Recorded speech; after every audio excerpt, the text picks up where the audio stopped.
Minion in. Guys, I'll be the first to admit that I'm not an authority on stats and numbers, or what the best builds are for certain classes, etc. I'm more of a lore and general game mechanics kind of guy. Ask me where Ippen come from, or why elves are no longer immortal, or how to make open world PvP better. And I'm your guy. While I may not be great at specifics, I do know how to make builds, and I can teach you how to set your sights on what kind of final build you're going for, and then how to get there. So let's do this.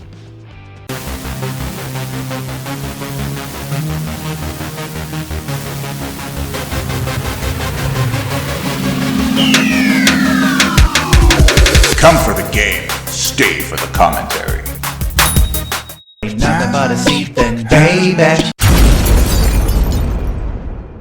Minion merch. Sale on certain items through Halloween. Look awesome. Put me on your body. Accessories are the absolute core and foundation of any build. So to figure out what you want to be when you grow up, the first thing you'll want to do is go to a player market and browse rings and necklaces and pick out the ones that have the stats you're going for.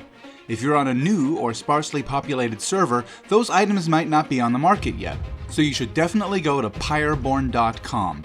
Go to the loot boxes guide and select your character class.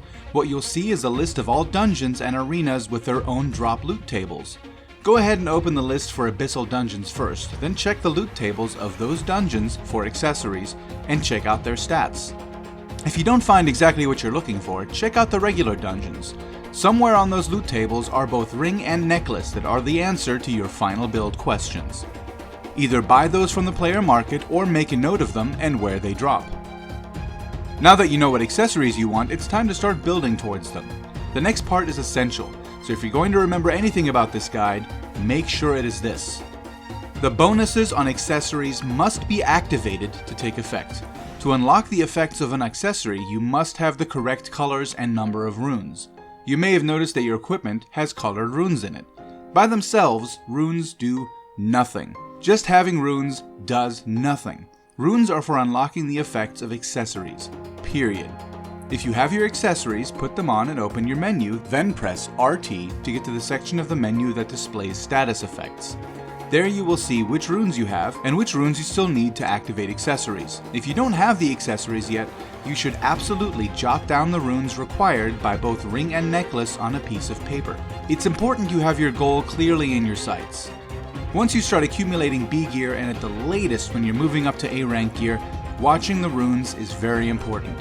When you're looking at A gear, there are 3 things to watch for: runes, the stats the gear increase, effect of the gear, and not to be ignored, how high or low the effect of the gear is.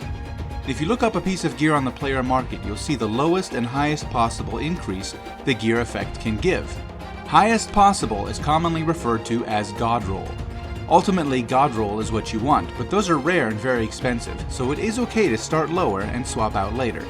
Just try to start with at least an average roll. I recommend using pyreborn.com to see where the A gear you want drops. You may have noticed that when a piece of gear drops, you can only see the first rune. The rest become unlocked as you upgrade the gear to the next rank.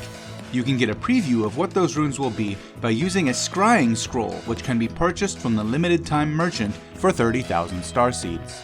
Once you have a scroll in your inventory, select the piece of gear you want, press X for more options, and then select Reveal Locked Runes. Now you know how builds work in Bless Unleashed. The rest is up to you. Happy gathering, and go be freaking heroes. Minion out.